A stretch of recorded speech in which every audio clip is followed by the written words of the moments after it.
That was perfect. I think that's the first time in whatever it's been, 80 episodes, 88 episodes, that I've actually ever just stopped the music playing short in the middle of the intro. Yeah. Proud of you. Thanks, buddy. I am proud of you. You know, it's good to know that after all this time, new things can still happen spontaneously that are just inspiring. You are listening to the SnapCast podcast with your hosts, Andy and Brad. And of course, if you were new here, we are a podcast talking about Magic the Gathering and Magic the Gathering finance. The secondary market. Wait, there's a secondary market for this game? This game only exists, honestly, because of its secondary market. I ran into, well, we both did, saw Brian Harnish at the shop the other day, and I haven't seen him since well before the pandemic. And we were talking about, you know, how he'll keep up on the decks that he's interested in and pick up cards now and again. And then every once in a while, he'll realize something from his 15, 17-year-old collection has suddenly spiked. And so he'll sell some cards on eBay. And it's just so many people, you know, not everybody listens to a podcast or listens to people talking about Magic Finance or the secondary market. But pretty much everybody that participates in this game for any length of time, they participate in the secondary market. Like, the ability to get value out of your game pieces after playing with them for so long is amazing. Oh, for sure. So, interesting story. I don't know if I've ever told you this, but back when I was first getting into Magic, I had a bunch of people I just played casually with. And you know, that group since then has stopped. Like around Avacyn Restored, they stopped playing. They just haven't played. Well, I have one friend that he had an elf deck, and it wasn't Legacy Elves. It was just, here's a bunch of elves that I own, because that's how they played. Well, I'm 99.9% sure that he had a $50 land in his deck at the time called Gaia's Cradle. And I've been holding off from telling him that, hey, that card might be worth something nowadays. In hopes that, well, of course, he just got married this past weekend, but cheers to him. Something, yeah, seriously, something around this time, he can be like, oh, well, you want to go on a trip? Because I have like, what, $3,000 to $5,000 sitting right here. Yeah, if he's just sitting on that card, that's amazing. And you really just don't get that with other games, is the bottom line. That idea that you can also, like, one of the interesting things with Magic that's different from golf, if you get bored with golf in your local area, you might be able to go find another golf course, but fundamentally the game is the same. With Magic, you can be like, aggro, I'm just not feeling aggro. I want to try combo for a little while. Combo is, so this is an interesting thing, and this is where the conversation of spike versus casual really interests me. Because listening to people, you know, I think we focus a lot on modern, and people will tell you, play in modern what you love, because you're going to win, you're going to lose. You might as well enjoy what you're doing. I think if you're the kind of person that just doesn't enjoy losing, good to know, Andy. If you're the kind of person that's just like, I enjoy winning, I want to play a top deck, you might be a competitive player. Yeah, and it's funny too that, like, of course you have all the different characteristics, dynamics. I can't remember what they call them, but I mean, you use the word spike. But you have like your Spike, your Johnny, your all the other ones, your Vorthos. Yeah, you're kind of Tim, player and your archetypes.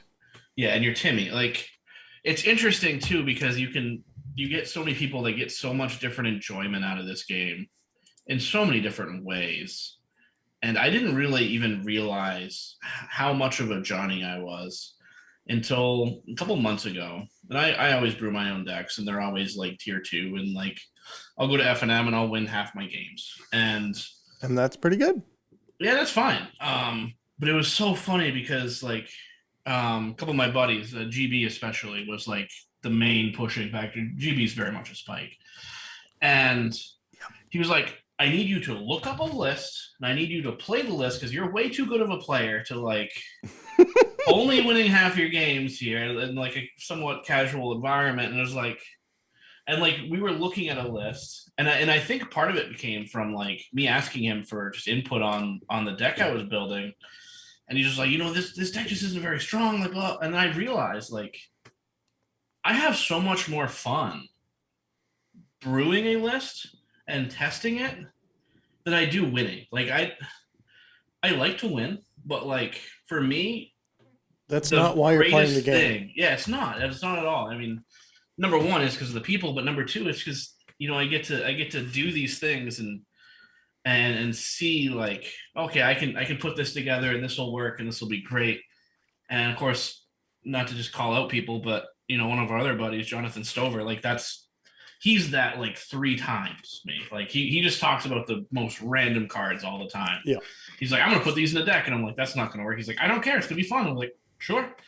And then he'll go to FNM, and sometimes with these decks he does really well. Sometimes, he has a lot of fun. But like for him, that building is what's the most fun thing. And of course for him too, when you get to play a card and see your opponent's reaction as they try to read the card and figure out what it does. Like, why would you play this card? I don't understand why he would play this card. Oh, it's so good. And I fit so much in that as well. That's interesting. I hadn't heard that story about GB, although it doesn't surprise me to say you are too good of a player to just lose every week with brews when you could really master a tier 1 deck and crush every week. Yep. Andy, you could be the force that keeps Doofer in check.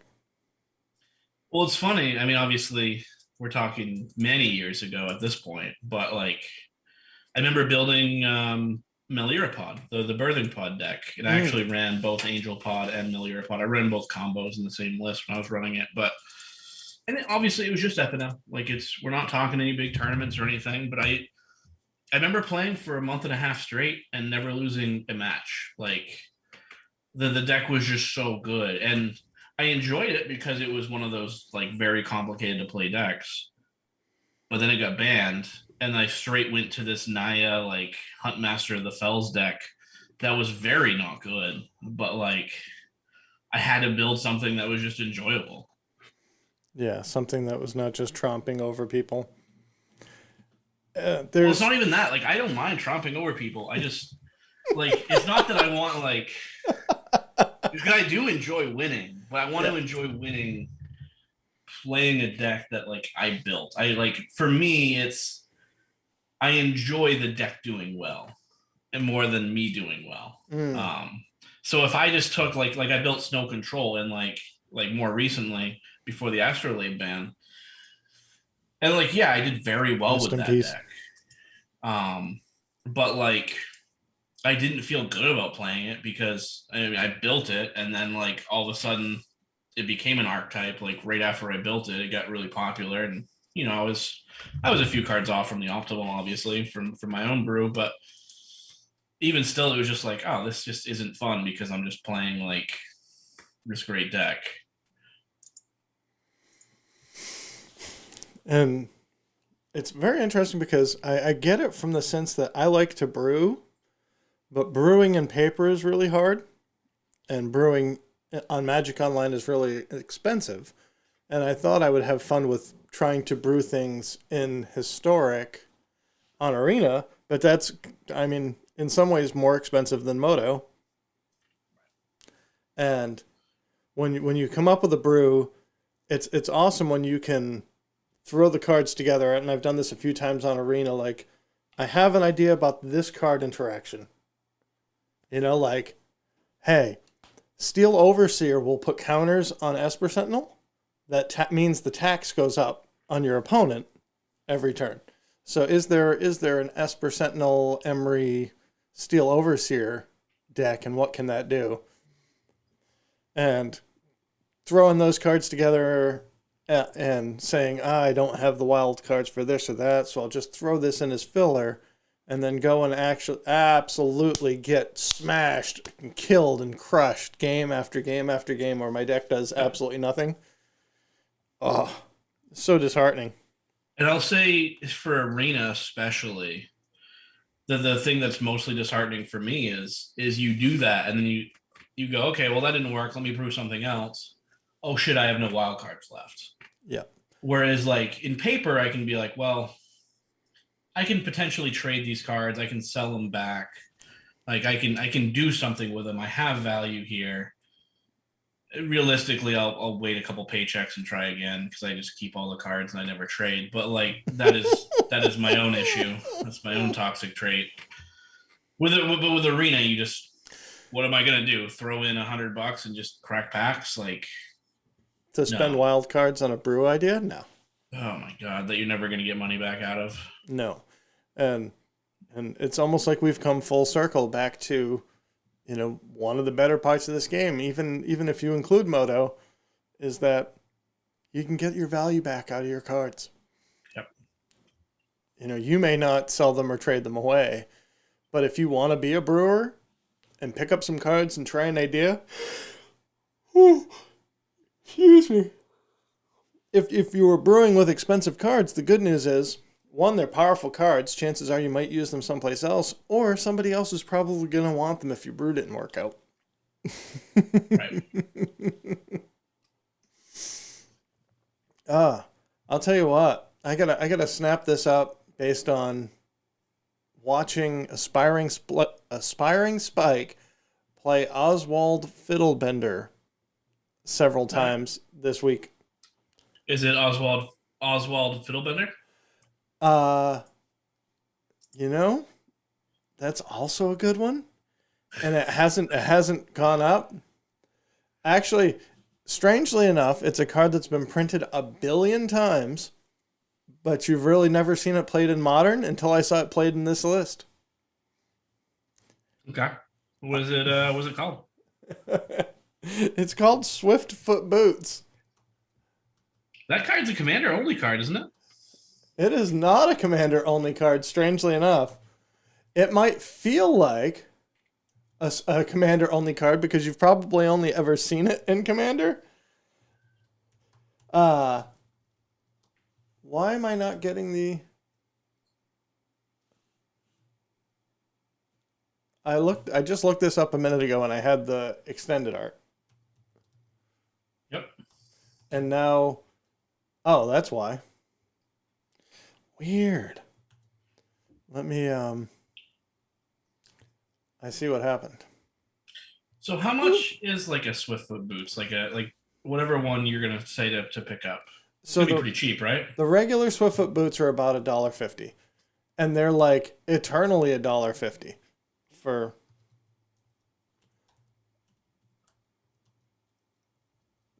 Like there's 1 million copies here and they're all $1.50. But there is an extended art. Ooh. Which is rather attractive. You can get these for less than $4 regular. And less than $8, kind of. Or just around $8 in foil. And having seen this played in a modern artifact deck, specifically with Urza's Saga, was a revelation. So, seeing Spikes often could play this on 2, on turn 3, he'd play like land, Urza's Saga this, untap, play 3rd land, pass. Or make a construct. No, wait a minute. This is Swiftfoot boots. What's the other boots? Am I thinking of the other boots? Oh, you might be. I don't know. Oh my god. You have. What's the zero equip one? Oh my god. I just totally went down the wrong All I rabbit can think hole. of is Trailblazers, but that's not the one. No. That's the Okay. one that Now I'm gonna look up the Oz Lightning Greaves. There we go. Greaves. Okay. So that's the one I'm looking for.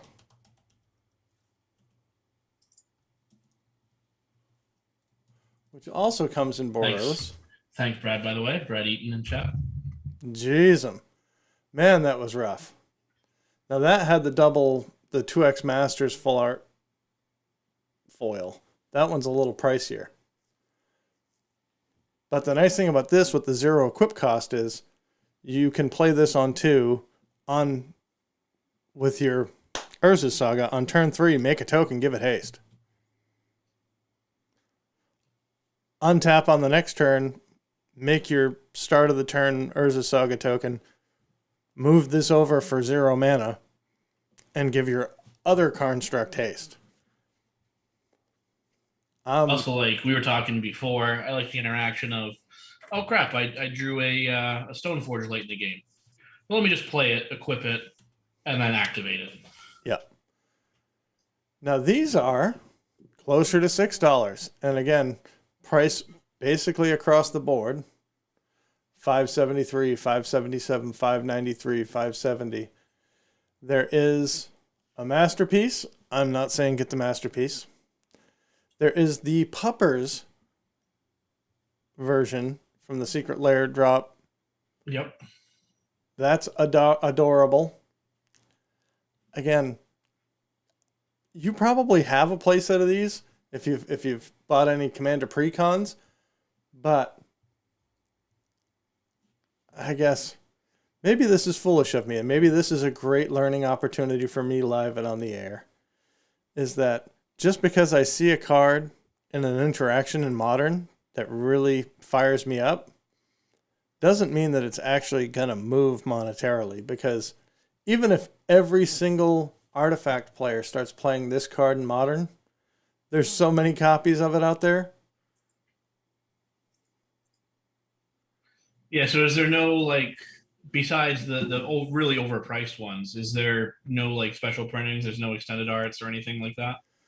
So there is an extended art that's about $20, and then there's the F&M promo, which is about $20. I do like the Double Masters.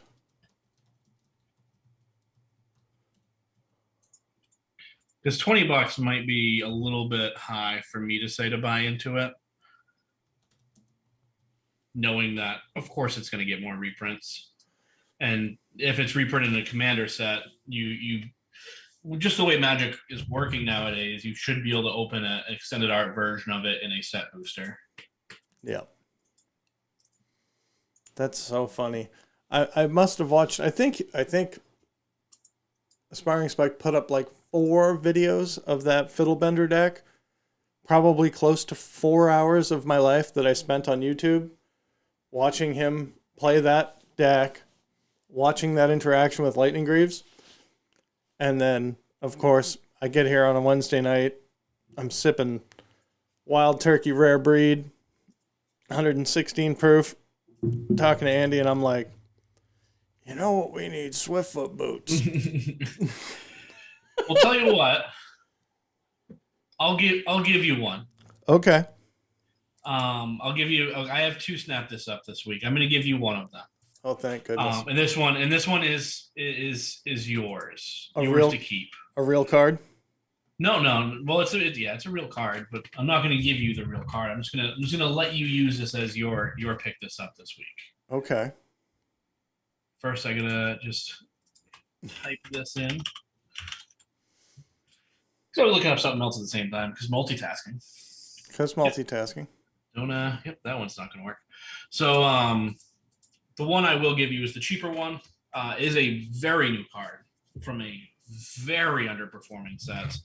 Oh. A set that I think is going to be very rare, Especially, and we've talked about it a little bit here. It's obviously the D&D says what I'm talking about. Yep. A set that was bought a lot by casuals that you probably won't see these cards go back To the secondary market. the secondary market as much as you would be in a competitive player, and not many competitive players would have bought this. However, you have one blue card that's a huge standout. Seeing play in modern, seeing a ton of play in standard and historic, and Is it a an land? EDH card as well. No, it is not a land. Ooh. It is a blue card that does a pretty good dig through time impression, Okay. and that's Memory Deluge. Oh, hell yeah. So right now you can get them for just under $6. You can't get, there's not all that many copies available at that price, but under 7 you can get a whole bunch of copies. And I mean, unless it gets reprinted, I see this card just going up and up. Yeah, and I think this is a great call, and I appreciate you sharing it with me. I had this card cast against me many times playing Modern down in Augusta at Game On over the weekend. I played a 4-round Modern tournament down there. I played against a Sultai control player. I played against a Jeskai control player. They were both running this card. And it's kind of gross when they flash it back and look at 7 cards. Even the first time, because it's instant speed, the format is not that big of an issue. And just being able to grab 2 cards off the top of your library. It's not, I mean, we used to play in standard all the time. We played, can't think of what the card's called, but it was 4 mana instant draw 2, and then had Jumpstart. So you could cast it again from your graveyard by discarding a card. But like, not only just drawing 2, but being able to look at 4 and take your 2 best ones is great. And then, yeah, I mean, it puts like Glimmer said, Genius to sleep. If you're ever able to cast this from your graveyard, like, oh, I mean, it's a 7 mana dig through time at that point that you already got your value out of. Yeah, and I will also, I like this pick for several reasons, but one is, like you said, we've talked about this. I don't think that the price that it's at right now has anything to do with standard. Yeah. And so if this is, $5, $6, $7 for copies right now based on the limited modern play, I think there will be more modern play to come.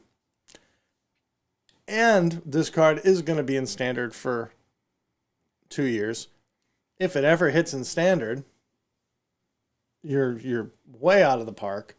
But I definitely see this like being a $10 card in 2 years easily, if not more. Yeah. For me, I think it's just a very safe pick because if you're playing blue in EDH, you're probably playing Memory Deluge. Yeah. That's my value pick. out. That's your pick. Excellent. I'm so good at this, Andy. So let's talk a little bit about you played Modern over the weekend. I did. Traveled down Augusta. For anyone who doesn't know, Augusta's like 17 hours away. So felt like in the backseat of our good friend Zach Muller's SUV. I was gonna say at least you took the SUV and not a small car. Yeah, we didn't take my car. It was fun.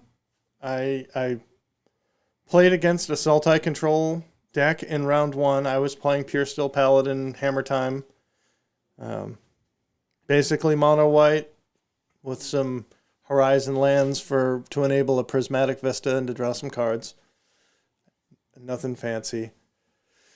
I made a real boneheaded move in round 1, which is I had my opponent cast Baleful Strix.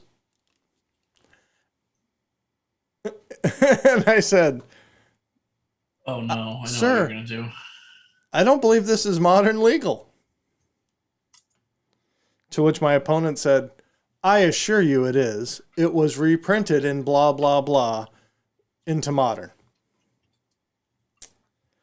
And I was already a little tilted because he had removed everything I had played up to that point in the game. He had been a little saucy about the die roll. Like, I laid 7 cards out in front of me, and he said, we need to determine who's going to play first before you lay out any cards. And I was like, yep, okay, sure, man. So the guy that called me out on, like, trying to count out my cards before we rolled to see who goes first, played illegal cards in his deck. He beat me in 2 games. And then somebody else went up and told the staff, hey, I think this guy's got illegal cards in his deck. They're not modern legal. And he ended up with 4 basic lands in his deck, and they gave me the win. And I was like, I kind of felt bad about it. I also didn't want to make a big deal out of it. And I, honestly, I mean, I wouldn't be surprised if Baleful Strix was modern legal somehow. It was a little bit awkward after that. Then I won my next match. And then I lost to Mono Green Infect that went turn 1 Infector, turn 2 Rancor. Can't beat it with Hammer Time. Absolutely cannot beat a Rancor with Infect on a Hammer Time. Nope. So he ended up going to the finals, and then in round 4, so round 1 was Sultai Control, round 2 was Jeskai Control, round 3 I lost to Infect, and round 4 I played against basically maybe it was a 4-color control list, but it was a fun event. I ended up technically, I went 2-2, but my record was 3-1 because they gave me that round 1 win. Well, to be fair, it's probably a little bit hard to beat a player that gets to play 4 copies of Baleful Strix in their control deck. Seriously, it's a removal spell / cantrip / threat. It's Ice Fang Coatl, except you don't have to turn it on. Yeah, and I think that was what. Maybe that's what he was thinking he had. I don't know. Well, it was reprinted in Double Masters, so maybe he thought that was a modern legal set. Hey, speaking of Zach, he's in the chat. It's a better Ice Fang. Yeah, it was much better. Yeah. Yeah, that's the thing. Like, it's definitely awkward whenever you get to that point, and it feels weird, but like, I guess the good thing is if he responded a little sassy to it, and it's like, okay, I feel less bad that you got called out for this now. Like if you're putting a deck together, you have to know that it's legal. Like, that's on you. It's not on everybody else to figure out for you. Yep. I will say, Drown in the Lock is an all-star. Man, does that card suck. It's really good. And by suck, I mean it's really good. It's very good. Like, having Abrupt Decay, Drown in the Lock, Fatal Push. Baleful Strix. Baleful Strix. It's a good deck, man. It was a really good deck. Yeah. I probably my 2 big brain plays of the day. One, I had a guy in round 2 that was swinging into me with a 2/2 shark token. Okay. And I had a couple of ornithopters in play, and I let him hit me twice. And I think he hit me once, and then I was at 9, and I let him hit me again, down to 7. And then instinctively, I said, I can't go below 7. So I started chump blocking. Yep. And managed to pull out the win shortly thereafter. And afterwards, he was like, why did you start blocking? I said, it didn't seem safe. He's like, I had Bolt Snap Bolt in my hand. Like, if I had taken one more hit from that shark. So that was not a big brain play. And then in the last round, my opponent was control opponent was a little bit screwed on mana and had left 2 up and a Scalding Tarn. So he had 3 lands in play. And I went to cast Pithing Needle. And I was like, does it resolve? And he's looking at my board. He's looking at my board and he looks at the Pithing Needle and he goes, yeah, it resolves. Scalding Tarn. Scalding Tarn. And he's like, shit. Yep. Oh. That's it. That's interesting that you felt like you couldn't go to 6 life too. And even not knowing why, I think that comes down to just playing a lot of Modern and just knowing like something in your head knew that like, oh, I can just get a couple burn spells and I'm dead. Yeah. Yeah. And so I asked about the what is that, Cave of the Frost Giant? Is that the blue land? I think something like that anyway. Just a lot of people are playing that, and I think that's a 7/7, and like that on its own would have killed me. And people are playing that in Modern. Oh, so have you looked at any of these previews? So I've definitely looked at some of them, and we can kind of go down real quick, but there's some spicy ones that I'd definitely like to talk about. The set looks really interesting. Do we want to look at them as the order that they've been previewed in, or sort of in the top I said down? we just go top down. We go kind of reverse order, and we don't have to look at all of them. We can just kind of look at some of the rares and mythics, I think, and maybe some other cards that like jump out. Hollow Storm Giants. That's it. Yep. That's good old Zach Moeller letting us know. We need all the help we can get. At least I do. Man, this Cemetery Prowler is kind of busted. Oh, I see. You're on the whole. Gotcha. Yeah, well, and if you look at it like this, the first thing that we're going to see are the mythics and rares. So can we talk about Faithbound Judge for a second? Absolutely. First off, I don't know if this card's good.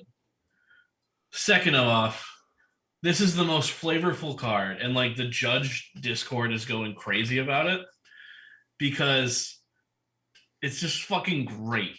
If you know anything about judging in Magic and competitive play, you get 3 warnings before you get a game loss. Okay. And this card kind of works like that. So the front side, it's a flying vigilance 4/4 for 3 mana, which would be very good if it didn't have defender.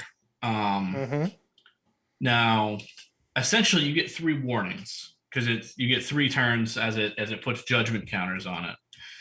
And once you get your 3rd warning, all of a sudden the judge starts attacking you. And fucking great. Backside's even better. So oh my god, there's a backside. So it has Disturb for 7 mana, and if it was cheaper, I would think it's great. However, I still think 7 mana on this card, like especially in EDH, very playable. I even like just like milling this in my graveyard, not even caring about the front side and just caring about the backside. But it enchants a player, and then you put a judgment counter on it at the beginning of each of your turns or something like that. When is it? At the beginning of your upkeep. Yeah, so during your upkeep, you put them on. At 3 judgment counters, or at 3 gameplay violation warnings, the judge just says you lose the game. It issues you a game loss. Considers judgment. You sin 3 times, you get a game loss. All right. Like, what flavor? I love that. We can spend the next 30 minutes just talking about this card. This is fantastic. So, what's the card that I'm thinking of that was? It's a famous white. I feel like a 3/3 flyer that can attack for the first 2 turns. Yes, it costs white. The one, or actually, I think I know what you're talking about. It's a little differently described. 3/3 flying vigilance for white. You cannot cast it on turn 1, 2, or 3. That's it. Yeah. Because usually you not Pithing Needle. what is the artifact that you run? Aether Vial. You Aether Vial it out on 2. Yeah, and then right, you didn't cast it on turn 1, 2, or 3. Right. So this sort of has that flavor on it. Yep. Of course, the next thing that I want to know is how sweet is this with Vorinclex Monstrous Raider? I guess it's only 1 turn faster.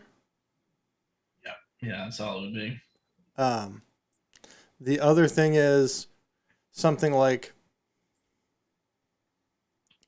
Ozolith, because Ozolith will take all kinds of counters. In fact, it'll take the 3 judgment counters from the front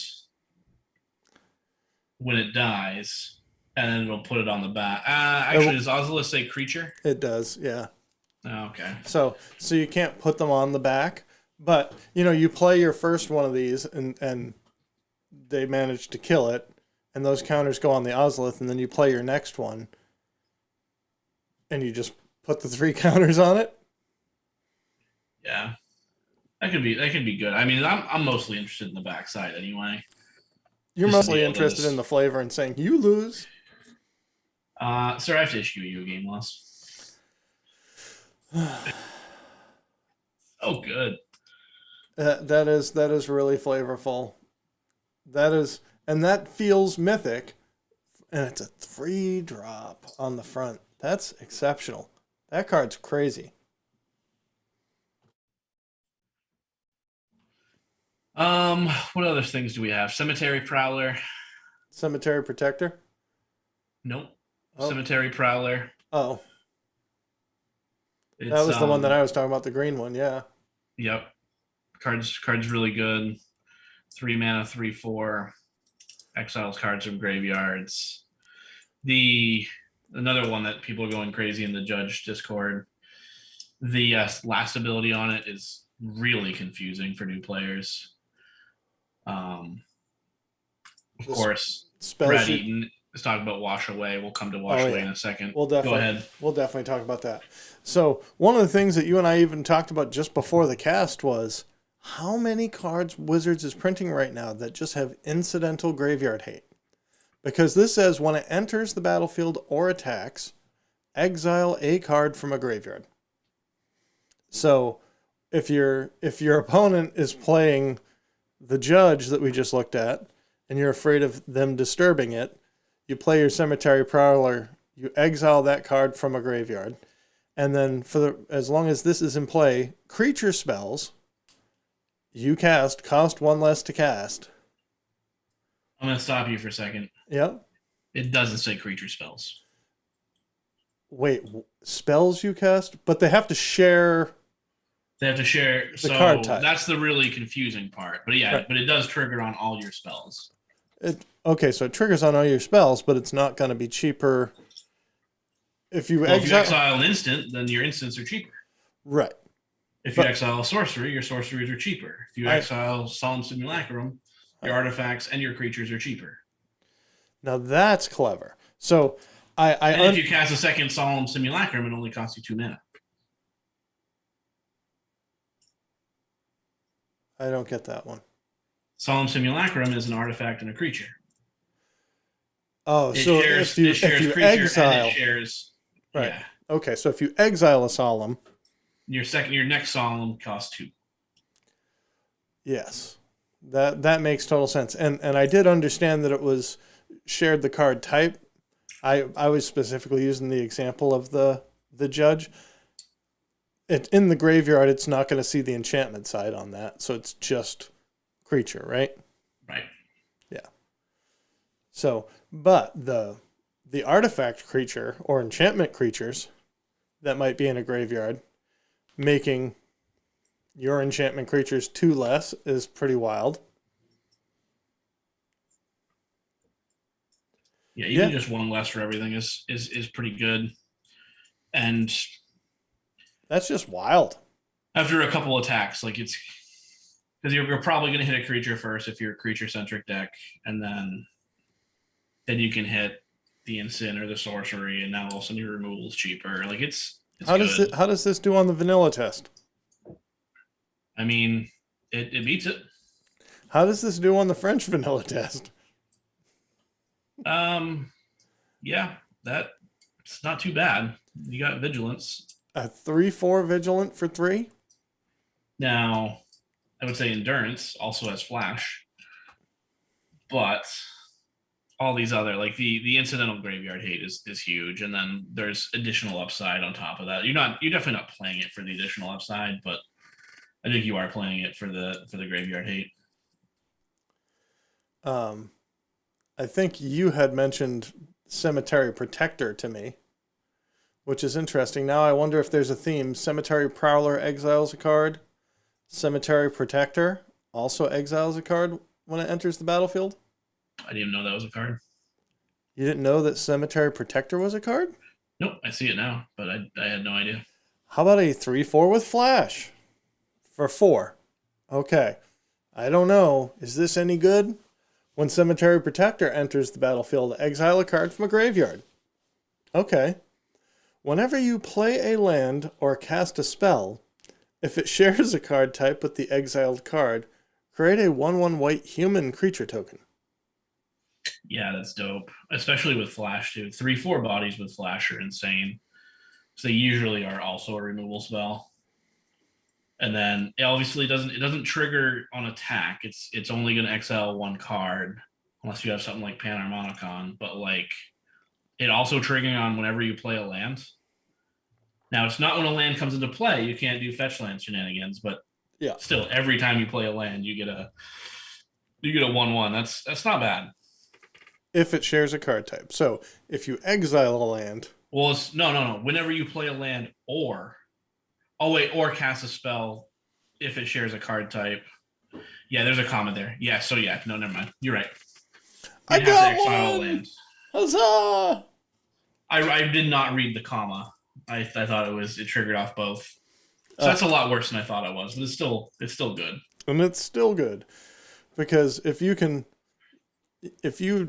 like, I'm not saying that this is going to see play in Modern Humans, but I'm saying the idea of Vile in Thalia, or Vile in Thalia's Lieutenant, Thalia Lieutenant, trigger on the stack, flash this in, exile somebody's land, triggers resolve, this becomes a 4/5, Lieutenant becomes a 2/2, and then you play land for turn, and it makes another 1/1, and so you have a 3/3 Lieutenant and a 4/5 Cemetery Protector and a 1/1 token.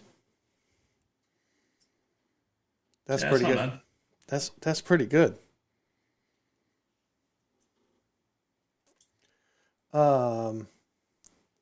It doesn't play well with Vile if you're doing creature shenanigans.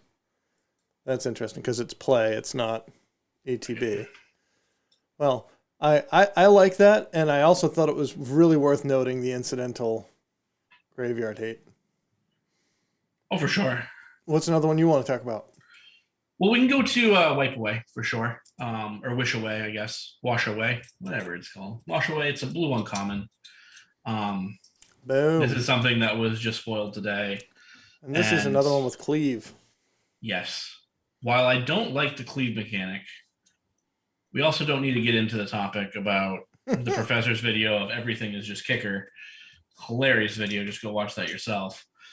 But like it being just a 3-mana counterspell, like we usually get those in standard. They usually have some sort of upside, whether they're cancel, scry one or exile the card.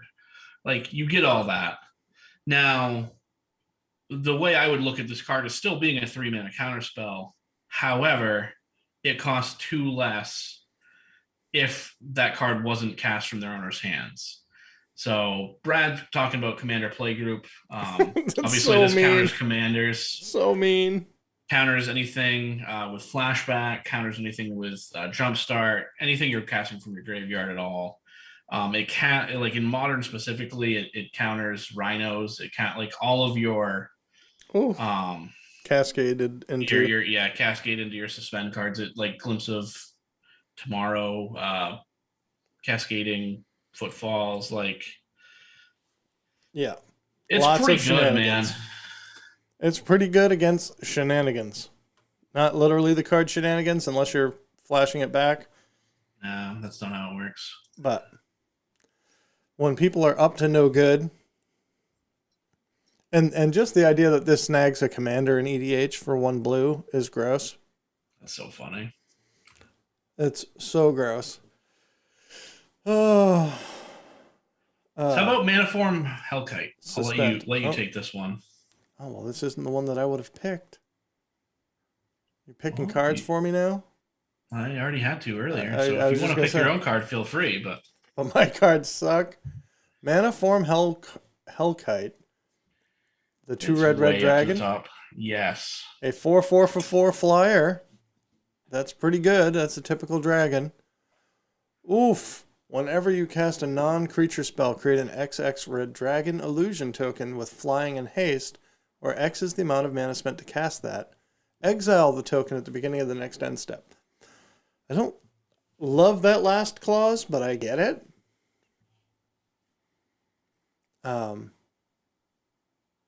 Yeah. Can we play this with Doubling Season or Anointed Procession? I'm honestly in just as a control finisher.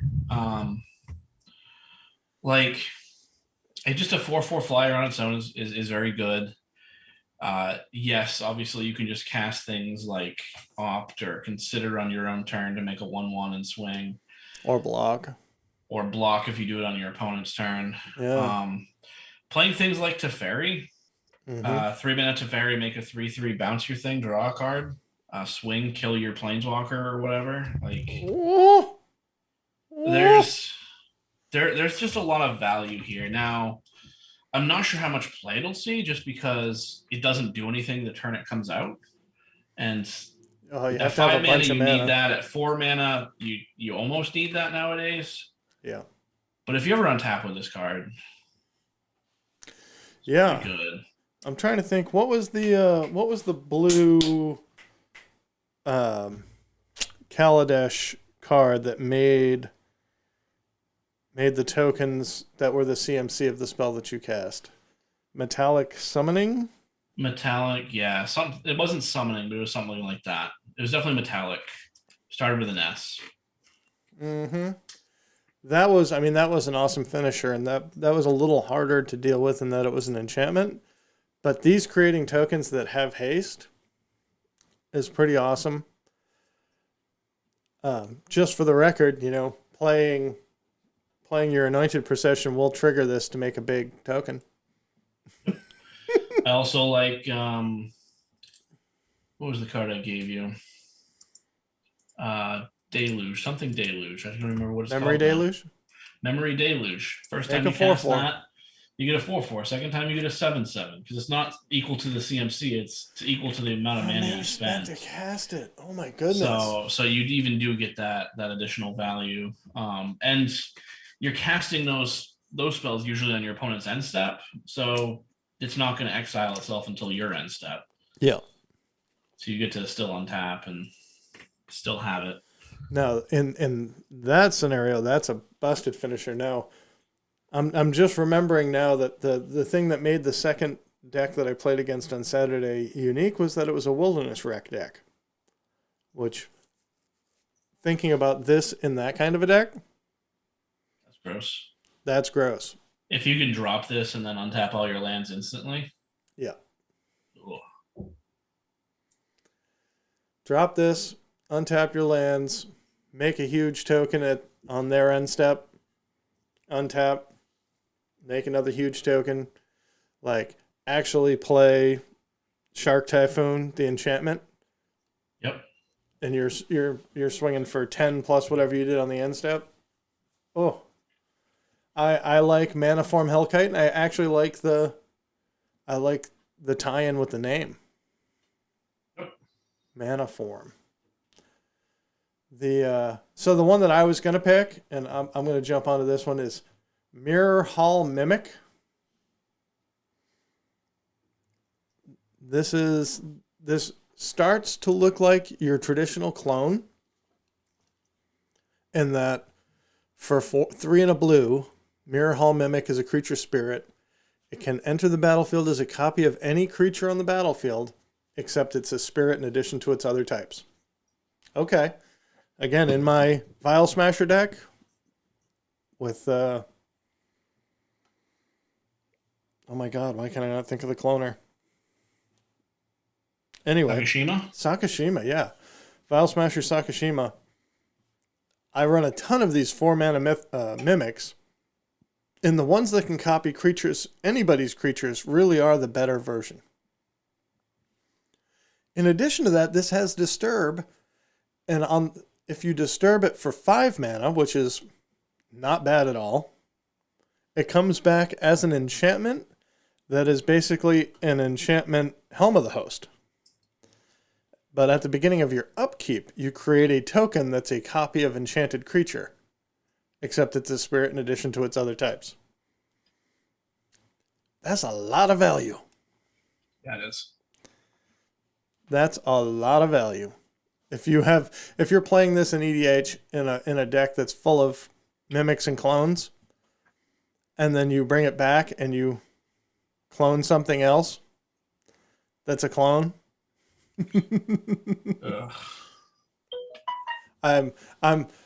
This is so far, like, for EDH, this is the card that I'm most excited because I know exactly what deck this is going in. Yeah, you already have that built. Yeah. One of the things that you had pointed out when we first started talking about this stuff was that this set doesn't look like it's full of modern power level cards, but all of these cards look so sweet that it might play 'em. Right, it might actually make me want to play Standard. This Cultivator Colossus, I saw that. Why don't you go over this one? Because I know you had to do some clarifications in our Facebook group. Which one is that? The Cultivator. Oh, yes, that guy. I gotta scroll up to him on my screen. Cultivator Colossus. So this is an interesting one. Has a few combos, but not the combos you think they would have. Yeah. So it's a 7 mana, which means I'm not playing it. But it's a 7 mana creature. Power and toughness equal to the amount of lands you have. So we've seen that before.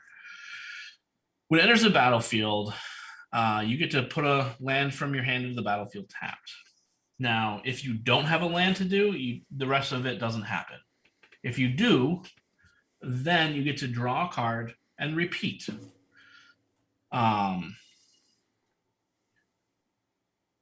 So, and repeat this process would be all of it. You do get to repeat that again for every time you get to do that. All right, so you get to play an additional land, you get to draw an additional card, and then you get to repeat again. Right, because repeat this process is part of the process. It doesn't say repeat from above. Now, keep in mind, it doesn't trigger again. The ability just keeps happening. So you can't put different triggers on the stack while you're doing this and then hope to keep looping this. Yeah. But with something like a replacement effect, now I can't remember what the card's name is called. Abundance. So Abundance, paraphrasing, it's not in front of me, but essentially is an enchantment that says if you would draw a card, instead you may, and in this case, choose land, and then you just reveal cards from the top of your library until you hit a land and put that into your play. Then just put it into your hand, and then put everything else on bottom. You get to choose land or non-land with that. It's just supposed to like make it so you never hit lands if you don't need a land, or always hit lands if you need lands. Correct. But with this, because it's a replacement effect, it's going to replace that draw, and instead just always put a land in your hand. So like with those two cards, you can effectively get every land from your deck onto the battlefield. That's pretty awesome. So things like now it's a lot of mana, so I'm not even that interested. I don't think it's a competitive combo at all. But if you do things like Field of the Dead, is going to trigger a whole bunch of times. Now, same with Valakut, Molten Pinnacle, if you have enough mountains. But just remember that these lands aren't all hitting the battlefield at the same time. So every time a land hits, if it does trigger, it will trigger on the stack. Yeah.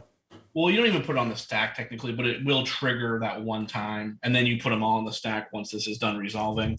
Yeah. But it doesn't go back and check things. Like say if you hit like 7 mountains, and then you hit your Valakut, you're only going to get credit for the mountains you hit after that kind of thing. Gotcha.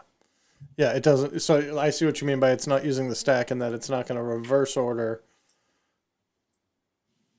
recognize the Valakut and then the previous mountains. Gotcha. Right. Yeah. It's not something like Scape Shift where it puts them all onto the battlefield at the same time. You do have a specific order of it getting put on.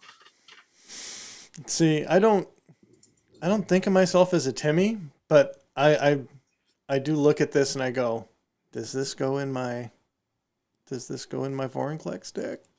Yeah, I don't think it does anything in your deck. I don't think it does anything in my deck either. It's just really big and dumb. If it had haste, maybe, because then it could be a one-shot combo. Yeah, maybe. I mean, I'm still not interested, even if it has haste. Yeah, it's just too expensive.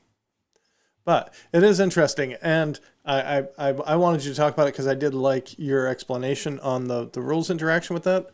The card Abundant Harvest that Cooley called the Mystical Archive version of a while back. Yep. As a snap this up, that's a callback to Abundance, the enchantment, where with Abundant Harvest, for 1 mana you can say land or non-land and reveal cards from the top of your deck until you draw. Until you meet that requirement. Yeah, and that 4 mana enchantment Abundance right now is on the way up because people think that this is going to do something. I have no idea. Why. But yeah, it works with Abundance because it's a replacement effect. Doesn't work with bounce lands because they trigger. So I got one more card I want to talk about that I want to mention 2 reprints that are in this set because I think they matter financially. Okay. So the one I want to talk about is Bloodvial Purveyor.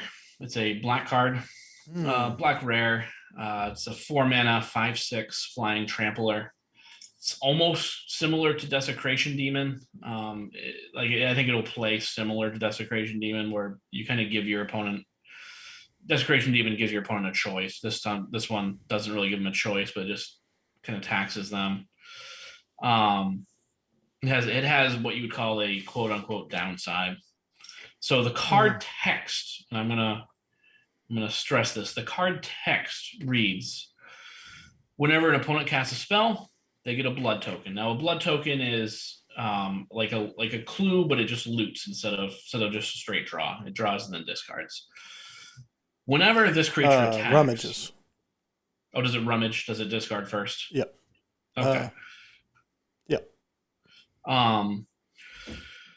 When this creature attacks, the card text reads: when this creature attacks, it gets +1/+0 for each blood token defending player controls. So it's probably going to hit with at least 6 power most times. Yep. Now, the reason why I bring this up is because people just need to know this is an error of printing on Wizards' part. They actually have already announced that they're going to errata this day 1, and it will say instead, or it'll legally work instead, whenever this creature attacks until the end of the turn, it gets +1/+0 for each blood. So you will not get to keep the power boost. Right. Oh my goodness. Yeah, I guess it's interesting because as it reads, I think my brain put that wording in. Yep.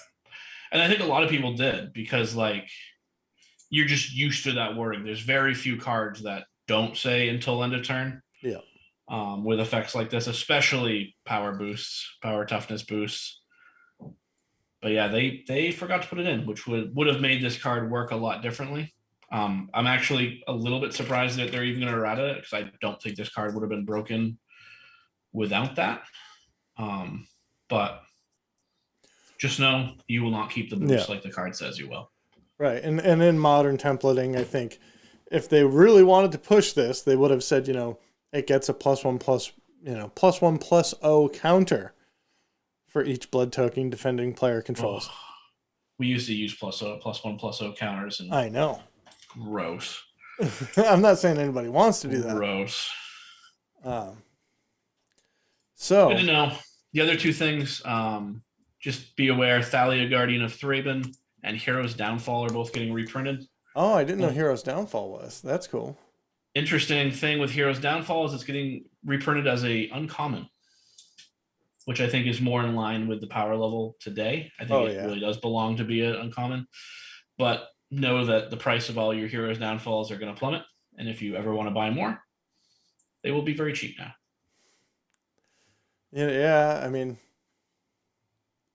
it's pretty much at this point. What was the new one that they just printed? Pay 2 life, kill anything. Yeah, I like even in Commander, I don't know how many copies of Heroes Downfall are getting played. For me, it's on that like fringe playable kind Yeah, of side, even in strict mono black. But yeah. some people did play it, so it's good to know that it is getting reprinted. Um, there are definitely a lot of humans in here. I don't think I've seen any yet that make me want to pick up the humans deck again. But maybe we haven't gotten the whole set yet. Maybe we will get a human that can make my beloved archetype come back to modern playability. We'll see. Did you have? I think you still have. So I still have a snap this up, and I have a sell this now. Okay. I'm gonna try to have both for every episode going forward. And for snap this ups, we're gonna continue along the same direction of 4 mana blue cards, and this specific 4 mana blue card is about half the price it used to be. Are we talking about Cryptic? We're not. Okay. This one, I can't give too much away. This is going to be way too easy of a guess. It has 4 abilities printed on the card, and that still even might be giving too much of a clue. Chase the Mind Sculptor? That's the one.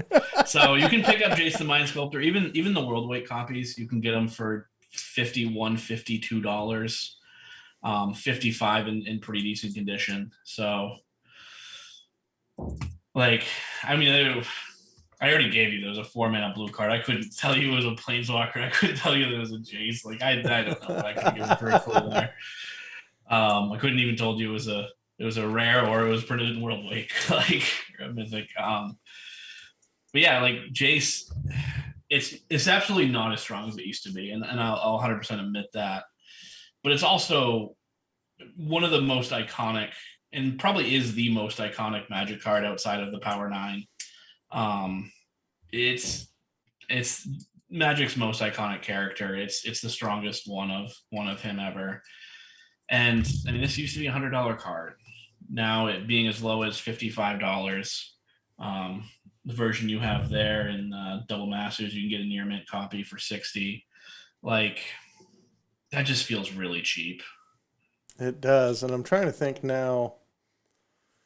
I feel like I did the thing with this card where when it got reprinted, I think I opened 2 and parted with them around $60 a piece. And then they dropped down to about 50, and now they're back up to about 60. So if I wanted to get them now, I'm getting them back basically at the same price that I sold them for a year ago. Yep. But yeah, I'm not going to tell you to pick up a playset. I'm not going to tell you go invest hard in this. But if you ever think like you want to play one in EDH, yeah, this is a good time to pick them up. I mean, they're still very playable modern. Blue White Control still plays them. I like it. What are you selling? So what I'm selling is specifically if you have the extended art version, and I guess I can give hints, and maybe this one's gonna be a lot harder to guess. I think you're down on this card anyway, so I think you might have a better chance than Brad does. This is a 5 mana creature from M21. 5 mana creature from M21. Um, uh, um, Do you want the color, is it green? the creature type, the power, or the toughness? I will give you any of those. I'll give you power and toughness if you choose that one. Is it green? So you want color. Yeah. And Motown says, Baneslayer Angel, Brad also asked for color. The color is red. Whoa. And you said it was a creature, 5 mana. 5 mana creature from M21. Specifically with this, and we'll go over it in a second, but I'm talking about the extended art version. Can I guess the creature type? Sure. Dragon? That's correct. What the hell is the name of that 5 mana dragon? Terror of the Peaks. One another. So, first off, the what everyone forgets, and it's just kind of bonus upside, is spells your opponent's cast that target it cost an additional 3 life. And then the ability everyone cares about, whenever another creature enters the battlefield under your control, it deals damage equal to that creature's power to any target. Very strong creature. We've had enchantments to do the same thing. The enchantments you can get for very, very cheap if you're looking to build something in budget EDH. But specifically, I'm talking about the extended art version because the non-extended art, the normal version that you can get, the very playable one, yep, you can get them for about $26. Actually, I take that back. You can get them about $20. You can get them for 26 directly from TCG Player, but you can get them for about $20. And then, how much do you think the extended art non-foil is? I'm gonna guess double. I'm gonna say 40. Yeah. So cheapest you can get is 43. And at that price, I mean, even if you like Terror of the Peaks, I mean, flip your extended art for 2 of them. Yeah. I'm glad I have a regular one. I don't want to sell it. Right on, Brad Eaton. And you know what? I think I'm coming to a healthier place in my EDH decks as well. I don't have to have foiled out EDH decks as much as I love my shinies. Yeah. If you can get 2 for 1, or you can get $20 and have a regular copy, oh, sweet baby. Oh, absolutely. And the thing is, I would understand this price. I still wouldn't pay for it, but I understand this price if it was a legendary creature. If you could play this with as your commander, then yeah, paying a little bit more for the premium copy, it makes sense. But no, you can't even play this. It's just a card in your 99. And so I also have a Snap Cell. What do you got? All of the Phyrexian Paraders that are being reprinted in Phyrexian and available in foil in a secret lair soon to hit people's mailboxes. Because if you like that card and you think the Phyrexian version is cooler, you sell one of your mystery booster Elish Norn for $18-19. Wait for people to get their actual orders in. Right now you can buy the Phyrexians for $30. The Judge foil is $302. But the Judge foil is in Phyrexian though. Right, but so is the Secret Lair drop. Yeah. With a better frame too. With a better frame, right? You get the filigreed frame. Yep. So with a lot of these Secret Lair printings, there's a better printing that's going to come out, and there's going to be a lot of people that are excited to flip these, and they're going to sell, 2 of their Praetors and get the rest of their Praetors for free. So the guy that's the blue commander player is going to keep his Jin-Gitaxias and sell his Elish Norn to pay for his thing. So you're going to basically be able to trade up into a cooler version once those hit the shelves. But once those hit the shelves, I think the $18 versions are going to be $12.